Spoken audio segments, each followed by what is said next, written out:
In 1986, four boys walked into the Oregon woods to find a dead body and somehow made one of the most beloved films in American history. Stand By Me cost $8 million to make. It earned $52 million at the box office. It was nominated for an Academy Award. Rolling Stone called it the rare movie that necessarily gets better with time. 40 years later, that is still true. But the real lives of the people who made that walk and the ones who tried to stop it are far more dramatic than anything that happened in Castle Rock. Some of them became legends. Some of them lost everything. One of them never made it out of his 20s, and the man who brought them all together was taken from the world in a way that no one could have imagined. This is the cast of Stand By Me, then and now. We have to start here, not because Chris Chambers is the first name in the credits, but because River Phoenix is the reason this film still holds. He played Chris, the natural leader of the group, the boy from the wrong side of town who carried himself like he already knew he was running out of time. He was 15 years old during filming.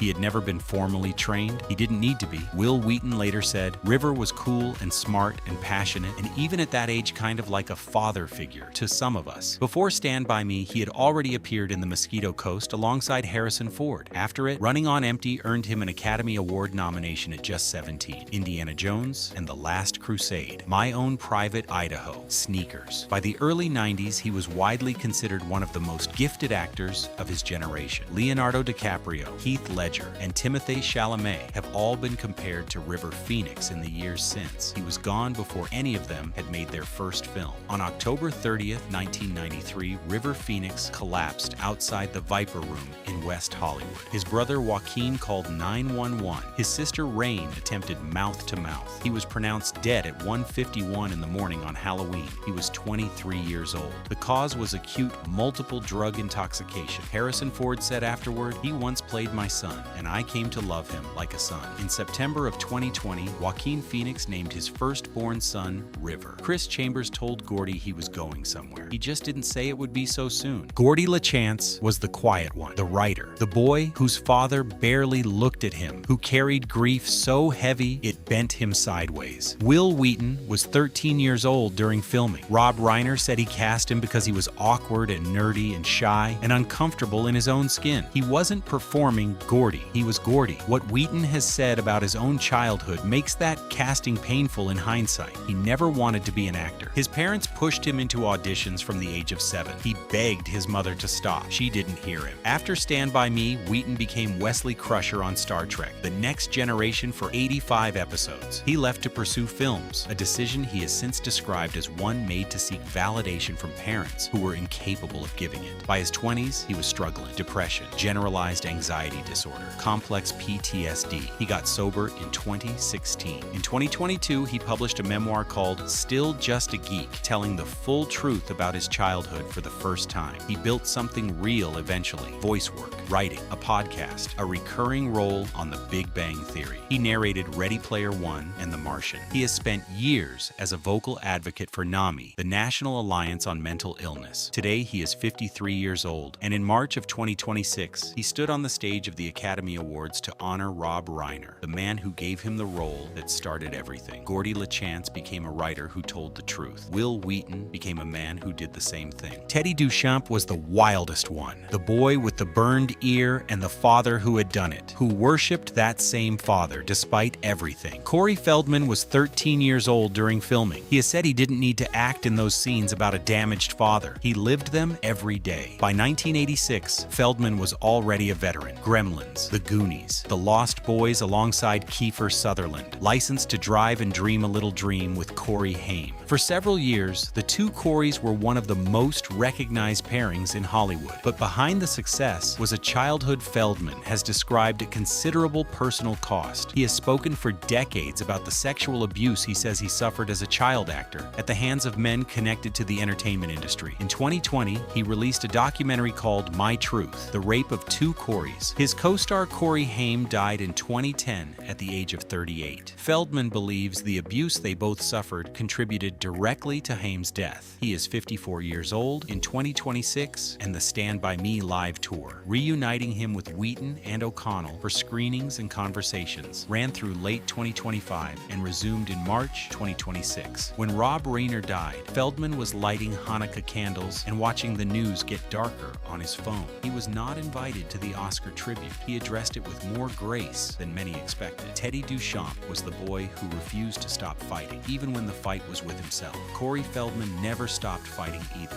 Vern Tessio was the funny one, the kid who found the penny, who knew about the body, who got terrified of leeches in the river, and never quite lived it down. Jerry O'Connell was 11 years old when filming began, the youngest of the four main boys, and the one Wheaton later described as one of the funniest people he had ever seen in his life, either before or since. After Stand By Me, O'Connell grew up on camera throughout the 90s. Tall, transformed, landing serious roles nobody expected. Sliders ran 5 seasons. Jerry Maguire, Scream 2. He married actress Rebecca Roman in 2007, and they have twin daughters. He co-hosted CBS's The Talk and voices Commander Jack Ransom on Star Trek Lower Decks. In January of 2026, he made headlines by posting that Corey Feldman had just started following him on Instagram, noting, with perfect timing, that they had shared a trailer during filming decades ago. At the Academy Awards in March, he stood on stage alongside Wheaton to honor Rob Reiner. A penny is embedded in the street in Brownsville, Oregon, at the exact spot where Vern found one in the movie. The town put it there in his honor. Not every actor gets a monument. Vern Tessio got a coin in the asphalt of a small Oregon town, and somehow that feels exactly right. Ace Merrill was the villain, the older kid with the switchblade, and the cruel smile who made it genuinely threatening. Kiefer Sutherland was 18 years old during filming, and he played danger with a precision that stays with you long after the film ends. Stand By Me introduced him to American audiences on a large scale. Within a year, he was in The Lost Boys, alongside Feldman, playing a vampire with the same controlled menace. What followed was one of the most successful television careers ever built by a film actor. 24 ran for 8 seasons, and Sutherland's portrayal of Jack Bauer earned him an Emmy, a Golden Globe, and a Screen Actors Guild Award. After that came Designated Survivor, 3 seasons as the President of the United States. In January of 2026, it was confirmed that he had threatened to kill an Uber driver in an altercation that led to a felony arrest, arriving with particular dark irony given who he had played 4 decades earlier. At the Academy Awards, he appeared on stage alongside Wheaton and O'Connell to honor Rob Reiner. Whatever had happened in January, he showed up. Ace Merrill threatened to kill anyone who talked. Kiefer Sutherland has spent 40 years making people believe whatever he needed them to believe. Billy Tessio was Vern's older brother and Ace Merrill's right hand. Where Ace brought menace, Billy brought swagger. The older kid who had already decided the world belonged to people like him. SIEMASZKO was 24 years old during filming, though he had been playing teenagers for years by that point. SIEMASZKO came from an extraordinary family. His father, Konstanty, had been a member of the Polish underground during World War II, survived imprisonment in the Sachsenhausen concentration camp, emigrated to Chicago, and became a beloved choreographer in the Polish community. That is the background behind the guy who played a small-town bully in a Stephen King adaptation, which tells you something about the distance between a role and the person inside it. Before Stand By Me, SIEMASZKO had appeared in Back to the Future as 3D, one of Biff Tannen's gang. After it, he delivered critically praised work in Young Guns alongside Kiefer Sutherland, and a memorable performance in the Steinbeck adaptation of Mice and Men in 1992. He has worked steadily for over 4 decades: NYPD Blue, Damages, Billions, Public Enemies. A reliable character actor who never became famous but never stopped working either. Billy Tessio thought the world owed him something. SIEMASZKO spent 40 years quietly earning his place in it. Eyeball Chambers was Chris's older brother, the one who had already made the wrong choices, who cast a shadow over Chris's entire story simply by existing. Bradley Gregg was 21 years old during filming, and he brought a quiet menace to the role that made Chris's situation feel genuinely precarious. After Stand By Me, Gregg appeared in A Nightmare on Elm Street 4 and Class of 1999, before finding consistent work in television throughout the 90s and 2000s, including appearances in Nash Bridges and various other series. He was never a household name, but every time Eyeball appears on screen, you understand immediately why Chris Chambers was fighting so hard not to become him. Eyeball Chambers was the warning. Bradley Gregg was the actor who made that warning feel real.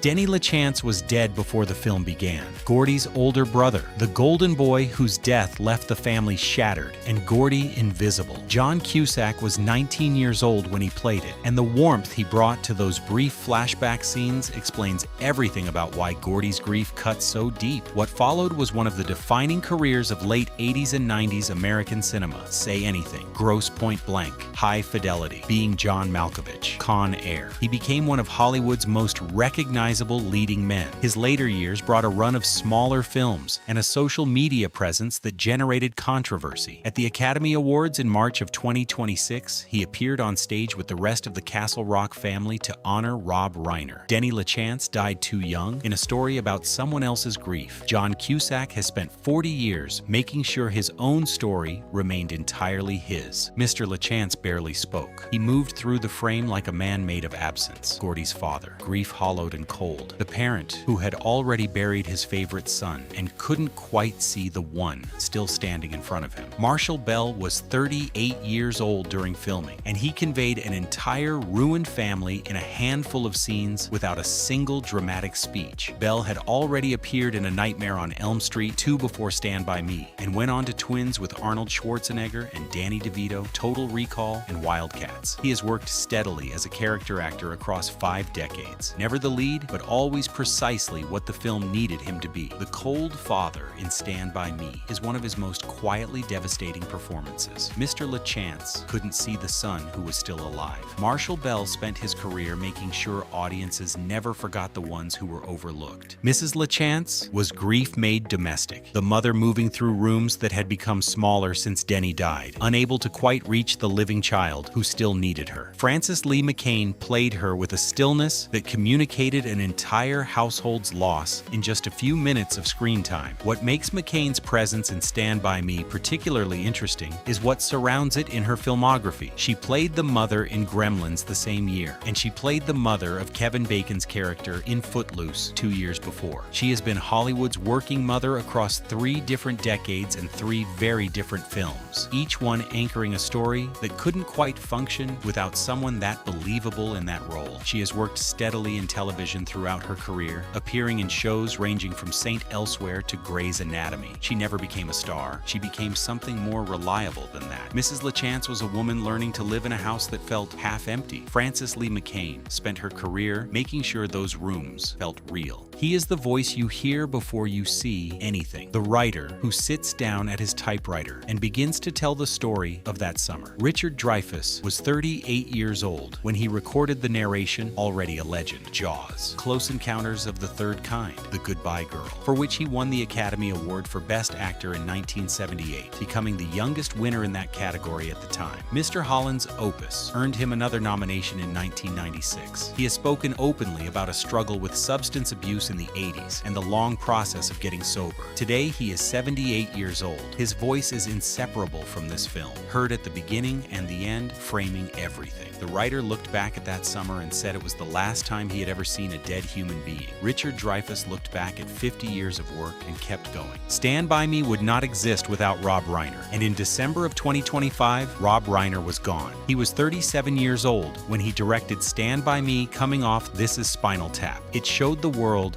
he could do something else entirely, something tender and true. The Princess Bride followed, When Harry Met Sally, Misery, A Few Good Men. Castle Rock Entertainment, the company he co-founded in 1987, was named directly after the fictional town in this film. On December 14, 2025, the first night of Hanukkah, Rob Reiner and his wife, Michelle Singer Reiner, were found dead in their Brentwood home. They had been stabbed. Their son, Nick, 32 years old, was arrested that evening on suspicion of murder. Nick had a long history of addiction and mental health struggles. 18 stays in rehabilitation, a court-ordered conservatorship in 2020. The case against him was ongoing at the time of this video. The Stand By Me live tour was running when Reiner died. Corey Feldman described learning the news while lighting candles, watching the reports get worse on his phone. The film was re-released in theaters on March 27, 2026, 40 years on. At the Academy Awards, Billy Crystal led the tribute. 17 actors came to the stage. Wil Wheaton, Jerry O'Connell, Kiefer Sutherland, and John Cusack were among them. Corey Feldman was not invited. He asked fans to stop petitioning, saying Will and Jerry had it covered and that he would honor Rob in his own way. Rob Reiner made a film about boys who walked through the woods woods and discovered something true about who they were. He spent the rest of his life asking the same question in different ways. He was 78 years old. He deserved a different ending. Stand By Me was released on August 22, 1986. It cost $8 million. It earned $52 million. It has never really left. The four boys at its center are 53, 54, and 51 years old in 2026, the three who are still here. The fourth would have been 55 and is remembered every year on October 31st, when his brother closes his eyes and thinks about what might have been. The man who directed them is gone now, taken in a way that no ending he ever wrote could have prepared him for. But the film remains, the woods remain, the railroad tracks remain, and somewhere in Brownsville, Oregon, there is a penny embedded in the street at the exact spot where Vern Tessio found one in 1959. That was the cast of Stand By Me,